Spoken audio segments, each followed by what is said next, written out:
Bismillahirrahmanirrahim. Assalamualaikum warahmatullahi wabarakatuh. Waalaikumsalam. Alhamdulillah. Alhamdulillahilladzi ja'ala ilma taharatan lin-nufus wa nuran lil-basair wa hadiyan ilal jannah. Asyhadu an la ilaha illallah wahdahu la syarika lah wa asyhadu anna Muhammadan abduhu wa rasuluhu shadiqul burhan.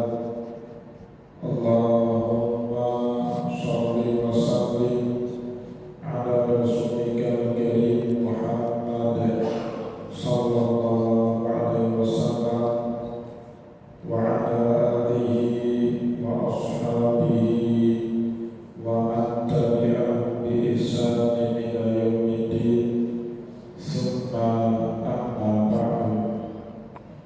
Puji dan syukur senantiasa dan tidak pernah bosan-bosannya kita panjatkan kehadiran Sang Maha Pencipta Allah Subhanahu wa Ta'ala, yang mana dengan limpahan karunia-Nya, rahmat-Nya, hidayah-Nya, serta anugerah-Nya kepada kita semua, kita kembali masih diberi kesempatan, kesehatan, dan usia panjang oleh Allah untuk sama-sama dan senantiasa mengabdikan diri kita di jalan-Nya dengan menjalankan segala perintah-Nya dan menjauhi semua larangan-Nya.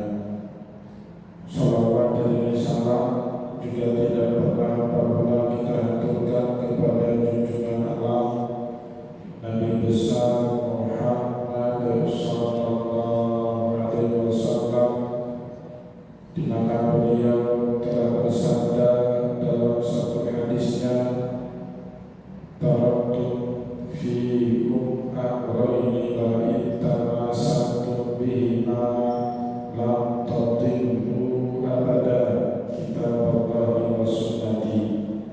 Telah aku tinggalkan kepada kalian dua pusaka yang jika dipenuhi keduanya niscaya kalian tidak akan pernah tersesat selama-lamanya. Al-Quran, kitabnya Allah, dan hadis sunnahnya Rasulullah sallallahu alaihi wasallam. Bapak Ibu kaum muslimin dan muslimat jamaah salat maghrib dan juga isya yang dimuliakan oleh Allah, mari pada kesempatan malam yang mulia ini, sambil kembali kita niat iktikaf di rumah Allah, mari sama-sama kita kembali melanjutkan pengajian hadis kita dengan kitab Fathul Bari Bisyarh Sahih Bukhari karya Imam Ibnu Hajar Al-Asqalani rahimahullahu ta'ala. Dan insyaallah pada kesempatan malam ini kita kembali akan melanjutkan bacaan kita pada kitab yang keempat di dalam Fathul Bari atau di dalam Sahih Bukhari, kitab untuk bab ke-32, babul timasil wadu'i idza halatis shalah, bab di mana adanya anjuran atau bahkan lebih tepatnya perintah di dalam syariat untuk kita mencari air yang digunakan untuk berwudu idza halatis shalah, tepatnya pada saat masuknya waktu pelaksanaan ibadah sholat. Bapak Ibu yang dimuliakan oleh Allah, pada pertemuan yang lalu kita sudah menjelaskan sedikit lebih kurangnya makna daripada judul bab di dalam Sahih Bukhari ini, di mana kita tidak boleh beralih kepada hukum tayamum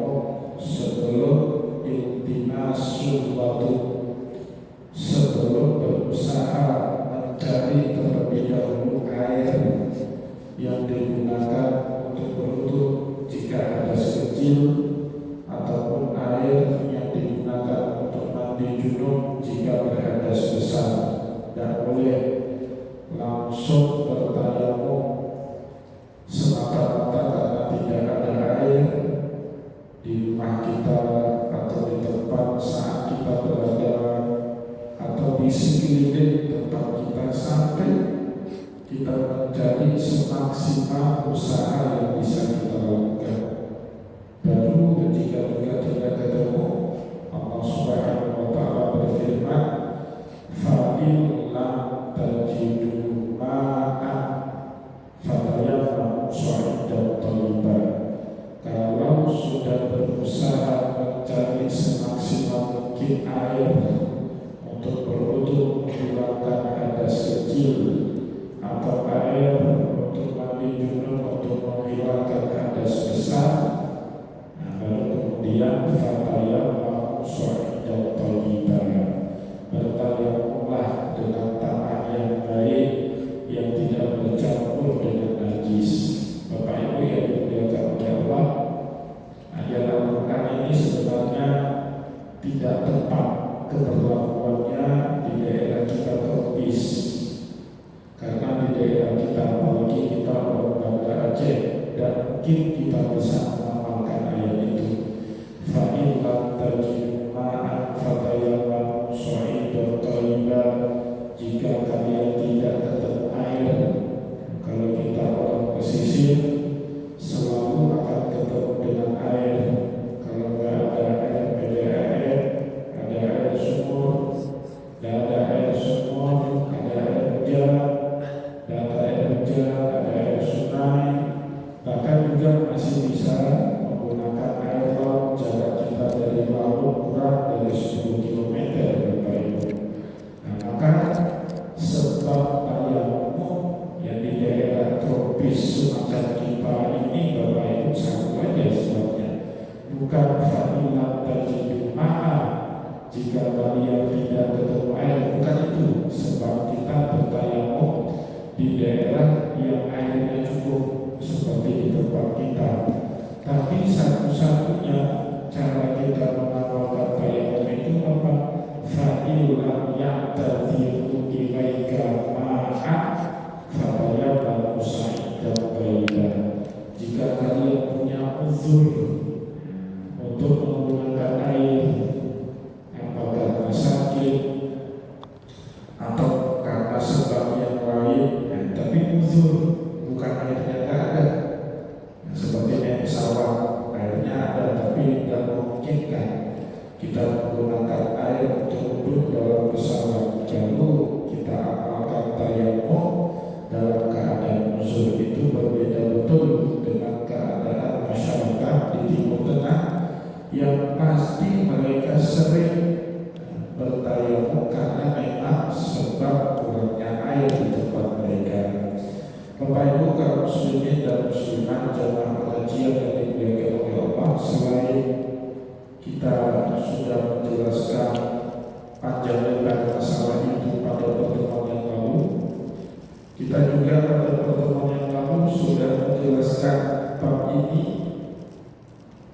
sangat berkaitan, kata Imam Ibnu Hajar, dengan peristiwa turunnya ayat yang membolehkan kita bertayamum pada surat Al-Maidah ayat 5. Sehingga sebelum Imam Bukhari meriwayatkan kepada kita hadis nomor 169, beliau mengutip perkataannya Sayyidah Aisyah radhiyallahu anha, wa qalat Aisyah radhiyallahu anha hadaratis subuhu faratu misalna falam yujadu fanazala balamu. Kita sudah baca riwayat yang panjang lebar, Bapak Ibu, pada pertemuan yang lalu, sepulangnya Nabi dari perang Bani Mustalik, atau juga sering disebut dengan perang Quraisy, ya. Rasulullah kembali ke kota Madinah dalam perjalanan kalung yang dipakai oleh Sayyidah Aisyah tertinggal atau terjatuh. Sayyidah Aisyah baru menyadarinya, kemudian beliau melaporkan kepada Rasulullah akhirnya membuat satu keputusan untuk tidak lagi melanjutkan perjalanan sampai menemukan kembali kalungnya Sayyidah Aisyah. Dibuatkanlah kemahnya, dibuatkanlah tenda untuk tempat bermalam. Padahal di tempat itu Bapak Ibu bukan daerah yang dekat dengan sumber air, dan persediaan air kaum muslimin juga sudah menipis. Kalau dipakai untuk dan cukup untuk minum, atau dipakai untuk minum, tidak ada untuk air wudhu. Ini kemudian dikeluhkan oleh sahabat Rasulullah, tidak langsung kepada Nabi, khawatir menyinggung perasaan Nabi, tapi mereka lapor kepada mertuanya Nabi, Abu Bakar As-Siddiq, yang juga sekaligus bapak dari Sayyidah Aisyah. Mendengar itu Abu Bakar murka. Dia mencela istrinya yang terlalu manja gara-gara hanya jatuh seikat kalung, menyebabkan kaum muslimin tertahan di tempat yang tidak ada sumber airnya, dan mereka juga pada hari itu persediaan airnya menipis. Sayyidah Aisyah radhiyallahu anha pun kemudian menerima nasihat atau kritikan dari orang tuanya. Sampai besok subuhnya mau sholat subuh, para sahabat dan ada air, hal subuh, datanglah waktu pelaksanaan sholat subuh. Fardu misalnya mencari sana sini tidak ketemu juga air. Falam yujad fanazal tayammum.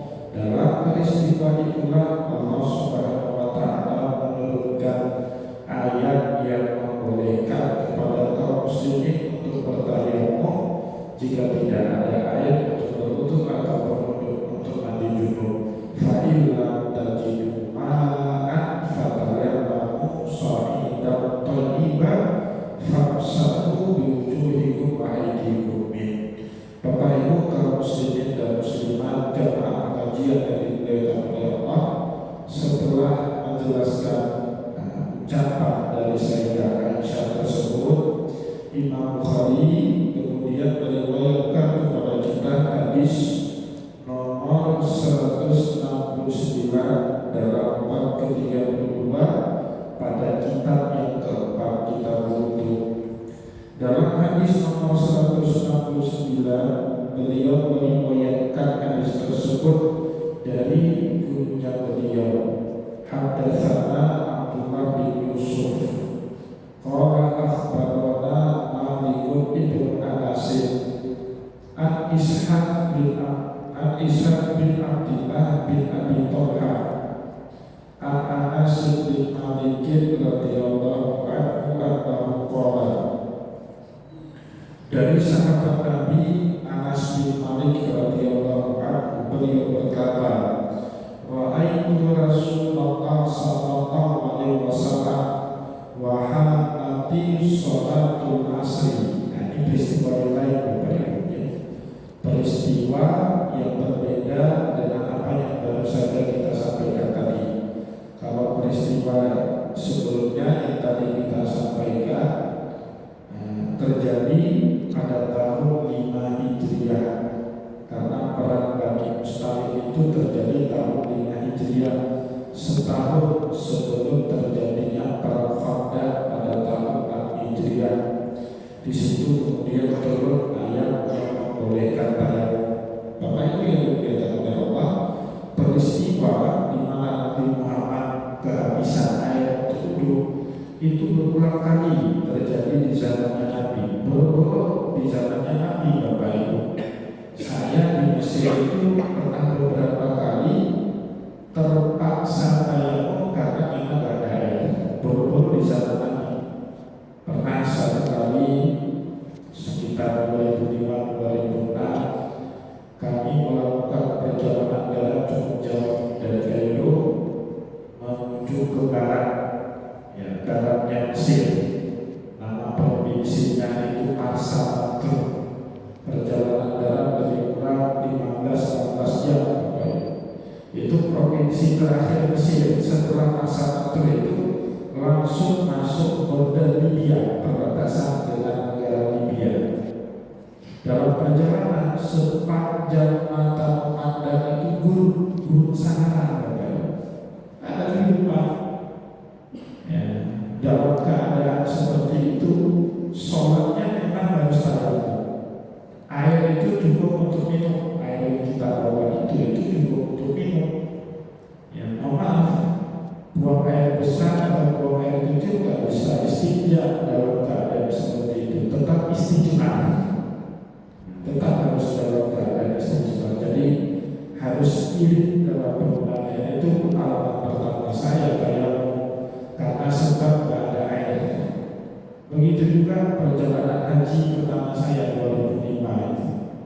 Dari Mesir kita turun ke selatan ke provinsi namanya Safaga, 9 jam perjalanan darat. Seperti itu juga Bapak Ibu, sepanjang mata memandang itu belum ada kehidupan, ada SPBU. Bus itu harus bawa minyak deterjen kalau mati kalau habis minyak itu ada SPBU. Minyak deterjen bus seperti itu. Mana ada SPBU di tengah gurun? Pegawai SPBU-nya mati, gak usah kalau dia di tengah gurun. Kita juga bayar di situ. Tapi Bapak Ibu lakukan perjalanan darat kemanapun di negeri kita ini, gak usah bayar, air berlimpah di mana-mana. Ya. Maka oleh sebab itu Bapak Ibu, peristiwa di mana Nabi kehabisan air untuk berwudu itu tidak hanya terjadi sekali di masa hidupnya Nabi, berulang kali. Maka peristiwa yang kedua pada hadis nomor 169 dituturkan kepada kita oleh sahabat Nabi Anas bin Malik radhiyallahu anhu. Beliau menyaksikan sendiri dengan mata kepalanya, wahai Rasulullah sallallahu alaihi wasallam, wahai nanti sholatul asri, aku pernah melihat sendiri dengan kepalaku, kata Anas bin Malik, bahwasanya Rasulullah sallallahu alaihi wasallam ketika sudah masuk waktu pelaksanaan sholat asar, kalau tadi sholat subuh, turunnya ayat tayamum surat Al-Maidah ayat 6, waktu sahabat susah payah mencari air untuk sholat subuh pada tahun 5 Hijriah setelah perang Bani Mustalik. Kali ini ceritanya itu sholat asar. Falta asarna suwadu'a. Jadi bacanya bukan untuk itu kegiatan kita untuk bertahan, itu untuk, sedangkan air yang digunakan untuk berwudu bacaannya wadu. Wawnya itu difathahkan. Kalau ditolakkan untuk kegiatannya. Tapi kalau difathahkan wadu airnya, itu Bapak Ibu bahasa beda, baris saja hurufnya sama, tapi baris bacanya beda, berubah maknanya jauh dari yang satu ke yang lain. Bapak Ibu kaum muslimin dan muslimat jamaah pengajian yang dimuliakan oleh Allah, faltanasatna suwadu'a falam yajidu. Para sahabat Nabi kesana kemari cari air untuk berwudu, falam yajidu, tapi air yang dijadi juga gak ketemu. Fa'udiyya Rasulullah sallallahu alaihi wasallam bimadu'in. Ternyata ada sahabat yang masih punya simpanan air cukup. Cukuplah untuk sekedar berwudunya Nabi. Ini di sini Bapak Ibu kenapa kita bisa sangat paham ya, Nabi Muhammad itu sangat ekonomis dalam menggunakan air pada saat wudu. Ekonomis betul, gak berlebihan Nabi itu. Bahkan dalam kitab Subul Salam saya pernah baca hadis bahwa Rasulullah sallallahu alaihi wasallam bisurusil mudi minal ma. Nabi Muhammad itu bisa berwudu itu sepertiga air. Enggak satu mut itu lebih kurang Bapak Ibu dengan kaleng susu kita. Para ulama sering takar mut itu dengan satu kaleng susu kental manis. Enggak sampai itu Pak, sepertiganya bisa dimanfaatkan oleh Nabi airnya itu untuk duduk dengan seluruh anggota tubuhnya. Coba Bapak Ibu bayangkan itu ekonomis betul Nabi Muhammad gunakan air. Padahal saat itu air dan kurang-kurang berlimpah air saat itu. Nah itu kemudian memunculkan pertanyaan dari para sahabat Nabi. Datangkan beberapa sahabat bertanya kepada Nabi, ya Rasulullah, kenapa kok ekonomis betul pakai airnya? Padahal kita punya banyak air di kota Madinah. Apa jawaban Nabi Bapak Ibu? Wala tusrif wala kunta finarin jari. Jangan berlebih-lebihan menggunakan air, jangan bazir. Walaupun kamu sedang di tengah sungai yang airnya mengalir sekalipun, tetap ekonomis dalam menggunakan air. Nah, maka orang Arab itu paling gerak dengan kita orang Indonesia. Lihat kita kalau pergi umrah atau haji, ikhramnya itu dibuka habis itu, orang Arab gerak kali itu. Ya, karena bagi mereka air itu barang mewah. Ya, kalau kita kan nggak berharga itu air, kita buang saja itu air. Bagi orang Arab barang yang sangat mewah air, kalau nggak bisa mereka lihat kita buang air. Bapak Ibu, saya itu dulu kalau minum air saya sisakan air putih itu nggak saya open. Tapi kalau Bapak Ibu perhatikan, kadang-kadang kalau saya nggak sanggup habisi air sini, saya mau pulang itu botolnya ke rumah, saya habisi di rumah. Kenapa? Ya setelah berulang kali pergi ke Arab, ya, memperhatikan bagaimana orang Arab, saya pernah ditegur dulu. Kan di Arab itu kalau kita pergi ke restoran, minumnya itu kan nggak dikasih gratis dalam gelas ya, minumnya kan air kemasan seperti itu. Kalau di kita kan lebih bang itu kalau kasih minta sama lele itu kalau kasih sama lele.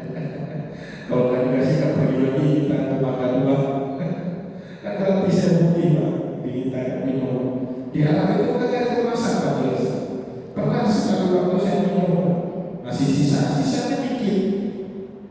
Sama pelayan restoran itu saya ditegur. Nah, kamu habis minumnya, apa-apanya deh. Kalau kita nggak paham, kan kita ngomong apa-apanya, kamu tegur saya bayar. Tapi itu bentuk bagaimana orang Arab itu sangat menghargai air, walaupun sedikit itu. Nah maka bapak-bapak coba nanti sekali-kali perhatiin saya kadang-kadang botol aqua itu saya bawa pulang. Padahal airnya 3 biji lagi, tapi nggak sanggup habisi. Nanti di mobil atau di samping rumah saya habisi itu air. Itu salah satu cara kita menghormati air, sebagaimana Nabi juga sangat menghormati penggunaan air. Bapak Ibu yang dimuliakan oleh Allah, fakutia Rasulullah Sallallahu Alaihi Wasallam di waktu Nabi dibawa air sama sahabat untuk berwudu. Sedangkan sahabat lain ada yang tidak punya air. Di sini Imam Ibnu Hajar Al-Asqalani mengambil atau menarik satu kesimpulan hukum. Apa kata beliau? Wa fil hadisi dalilun ala anna wasati masyru'atun inda darurati bimakana fi manihi fadlun an-udulihi. Dari hadis ini bisa ditarik satu dalil ala anna wasata masyru'atun, kita bantu orang lain dengan air lebih yang kita miliki. Indah terbagi pada saat orang lain itu dalam keadaan darurat memang sangat butuh air, itu salah satu sunnahnya Rasulullah. Dimakan finaihi fadlun, bagi orang yang punya lebih air an-udulihi untuk wudhunya dan untuk kebutuhannya sehari-hari. Kalau dia punya lebih, Bapak Ibu dari sini disunahkan untuk kita bagi air kepada orang lain. Apalagi dalam hadis Nabi, Bapak Ibu ada 3 hal. Itu yang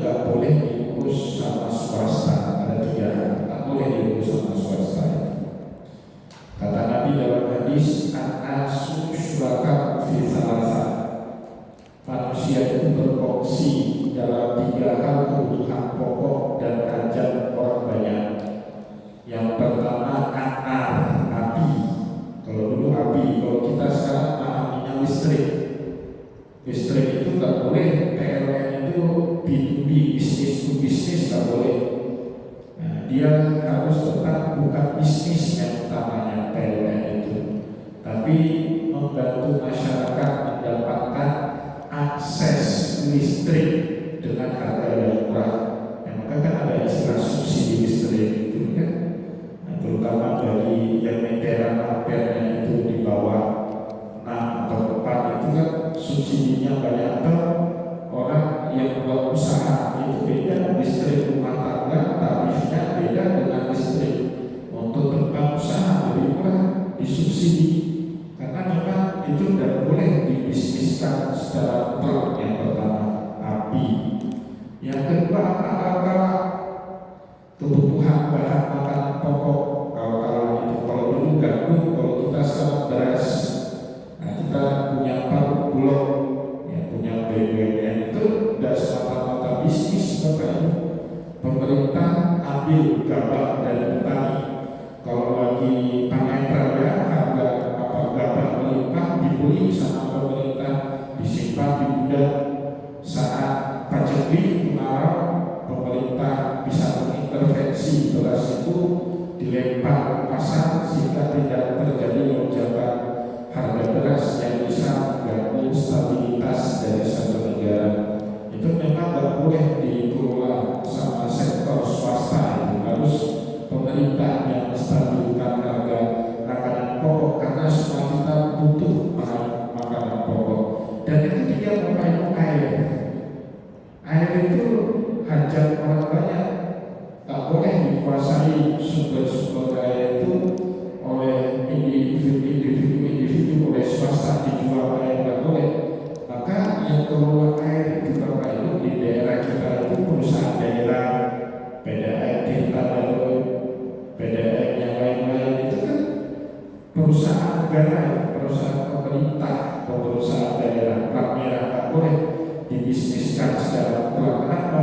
Karena itu hajat untuk hidup orang banyak, akses air bersih, air minum yang sehat, yang higienis itu sudah menjadi hajat kebutuhan hidup orang banyak. Bapak Ibu kaum muslimin dan muslimat jamaah pengajian yang dimuliakan oleh Allah, setelah Nabi Muhammad diberikan sejumlah air oleh beberapa sahabat Nabi, fawwada'a Rasulullah sallallahu alaihi wasallam fi dzalika ina yadahu. Maka Rasulullah sallallahu alaihi wasallam memasukkan kedua tangannya fil ina yadahu, pada wadah yang menampung air tadi. Jadi di sini ada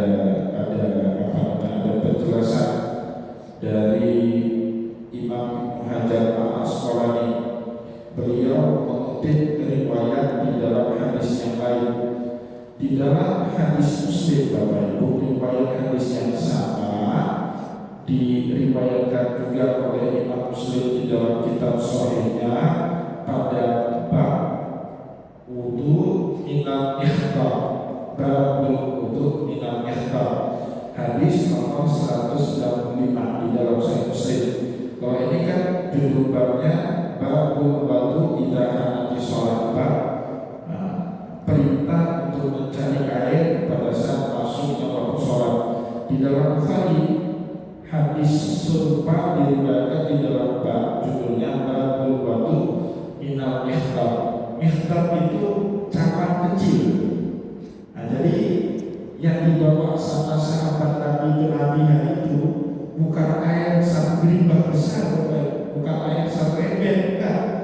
Air satu cawan kecil, cuma itu sisa air untuk wudunya Nabi. Maka disebut babul wudu minal ihtar. Nabi Muhammad pernah wudu dari cawan kecil, dia masukkan tangannya. Nah, di sini kemudian para ulama seperti Imam Hajar Al-Asqalani mengatakan apa? Wa fihi an al-ihtilaf al-mutawatti minal ma'il qalil la yusayyirul ma'u musta'malan. Dari hadis ini juga kita bisa pahami al-ihtilaf al-mutawatti minal ma', pada saat orang berwudu itu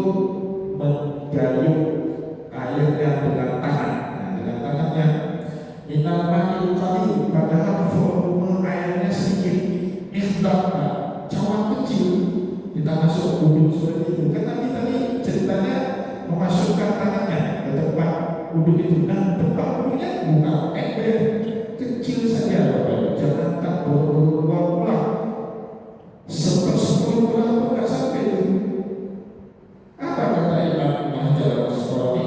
La yusayyidul ma' mustaqbala. Air itu nggak jadi air mustaqbal. Nah, bukan air mustaqbal, walaupun kita masuk dengan tangan dan ada yang netes di situ. Nah, itu beda. Jadi tujuan kita masukkan tangan itu ke dalam air hanya untuk mencium air dengan tangan kita. Beda dengan air mustaqbal yang memang sengaja nampung air bekas duduk, itu airnya jadi mustaqbal. Nah, jadi dua hal yang berbeda di situ Bapak Ibu. Saya pernah satu kali, entah dari mana pemahamannya, saya dapat undangan, saya lupa undangan itu apa, undangan murid, apakah undangan ceramah di satu daerah Bapak Ibu. Kebetulan ada kayak satu ember disediakan, saya duduk dari ember itu, gak menangkap dengan tangan. Kemudian santri-santri di sini bilang wudhu saya nggak sah, ya kan? Wudhunya nggak sah. Nah, jadi tidak memperpanjang debat, ya saya diam saja. Padahal Bapak Ibu yang dimuliakan Allah jelas sekali ibarat dalam kitab Fathul Bari ini kan Imam Ibnu Hajar ulamanya Syafi'i. Apa fatwanya beliau? Wa fihi anna ihtirafal mutawaddi, ya, mencium airnya orang yang sedang duduk dengan kedua tangannya minal ma'il qalil, dengan volume air yang sedikit, la yusayyidul ma' mustaqilan, airnya tidak menjadi air mustaqbal. Artinya airnya kalau tidak mustaqbal, air mutlak suci dan menyucikan. Kalau mustaqbal kan hukumnya suci tapi tidak lagi menyucikan. Itu Bapak Ibu. Jadi dua hal yang berbeda, dan pemahaman model seperti ini kan sering sekali keliru di masyarakat kita. Termasuk juga kemarin kita sebenarnya bukan kerjaan kami itu Pak, itu kerjaannya Dinas Syariah Islam. Tapi selama nggak ada lagi Pak Irwandi, Dinas Syariah Islamnya nggak keluar. Tadi Ismail kerja siapa Pak Irwandi? Tadi Ismail, Fadul Kifayah. Syariah Islam kan? Ini akhirnya itu mantan hadis. Syariah Islamnya nggak keluar, akhirnya impor sama Baitul. Nah, lagi saya latih tadi Ismail, tiba-tiba ada jamaah kita meninggal dunia, orang besar Pak Yusri. Hari Jumat meninggal dunia. Saya datang ke situ hari Jumat, sholat jenazah. Kata masyarakat, kepala mainnya diletak sebelah kanan imam. Salah itu Bapak Ibu, salah. Kalau dia main laki-laki, kepalanya itu sebelah kiri imam. Ini juga imam berdiri sini, berarti kepalanya sana. Dan imam berdiri pada kepalanya naik kalau laki-laki. Kalau perempuan dan kepalanya sebelah kanan. Jadi tidak semua itu kanan baik. Dari umumnya kanan, kecuali jika ada dalil khusus yang mengatakan Nabi tidak mendahulukan kanan. Contohnya apa? Masuk ke toilet, kaki kanan atau kaki kiri Bapak Ibu? Kiri, ya kan? Oh jangan kita masuk ke toilet kaki kanan karena Nabi suka dengan kanan. Enggak Bapak Ibu, ada dalil khusus yang mengatakan Nabi Muhammad kalau masuk toilet selalu dengan kaki kiri. Cebok buang air besar, pakai tangan kanan atau tangan kiri? Kiri Bapak Ibu. Kenapa? Ada dalil khusus yang menyebut Nabi ceboknya dengan tangan kiri. Ya kan begitu juga letak posisi kepala main itu kalau laki-laki kanan. Ya karena kebetulan jamaah dekat saya, Pak Yusri dekat sekali dengan saya kasih bersikeras, jangan, tak boleh saya kepala kanan. Setelah selesai semua baru saya buka kitab. Nah itu terpaksa orang membuka kitab di situ. Ini dan baru dia tentu itu. Nah, kalau saya sebut namanya ulama dianggap besar juga, tapi ternyata kitabnya apa-apa juga bacanya. Kita kasih kitabnya mana gitu. Nah jadi janganlah seperti itu baru baca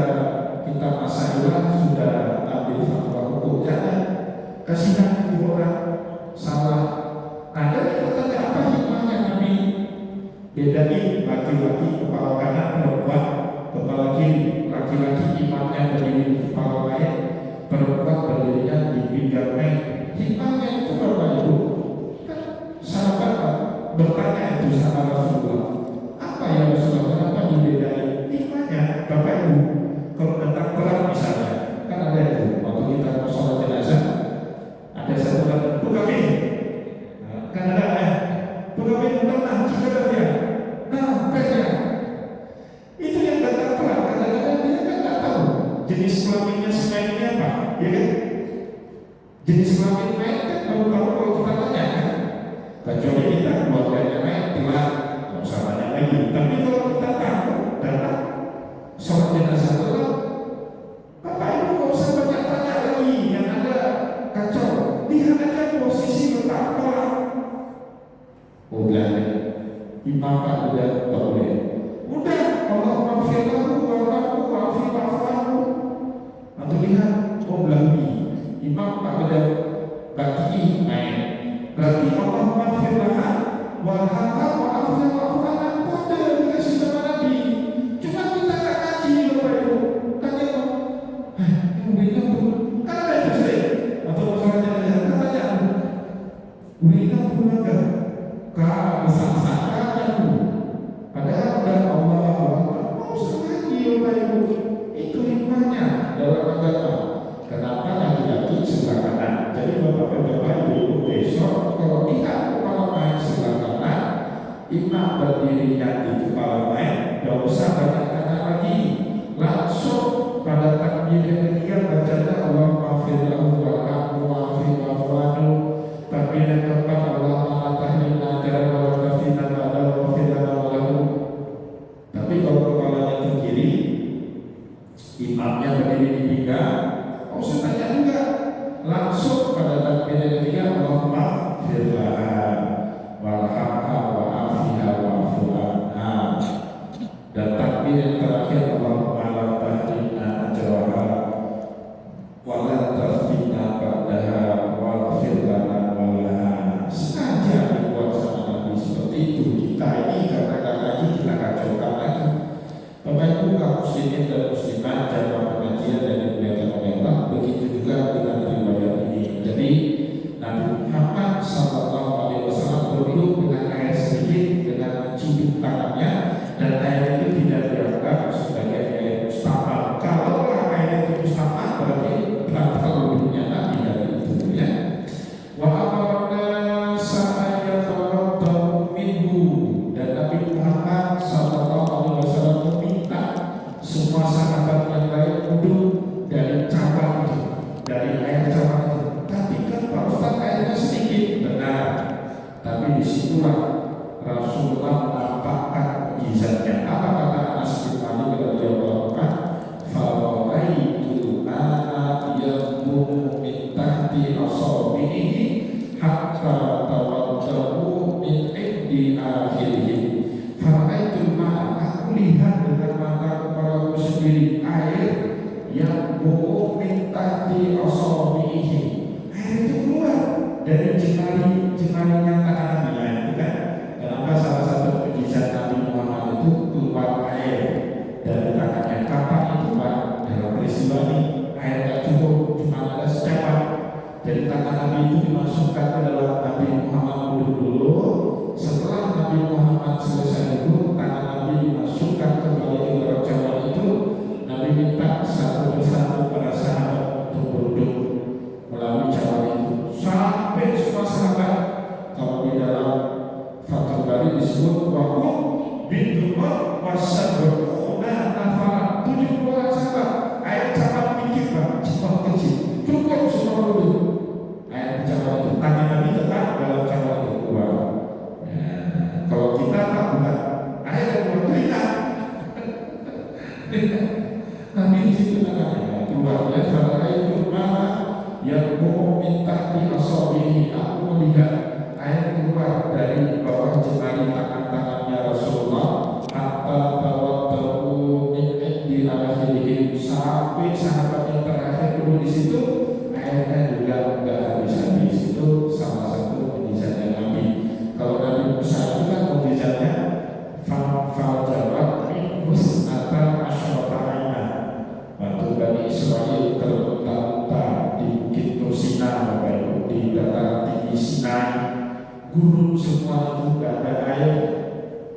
udah dataran tinggi, gurun lagi semua.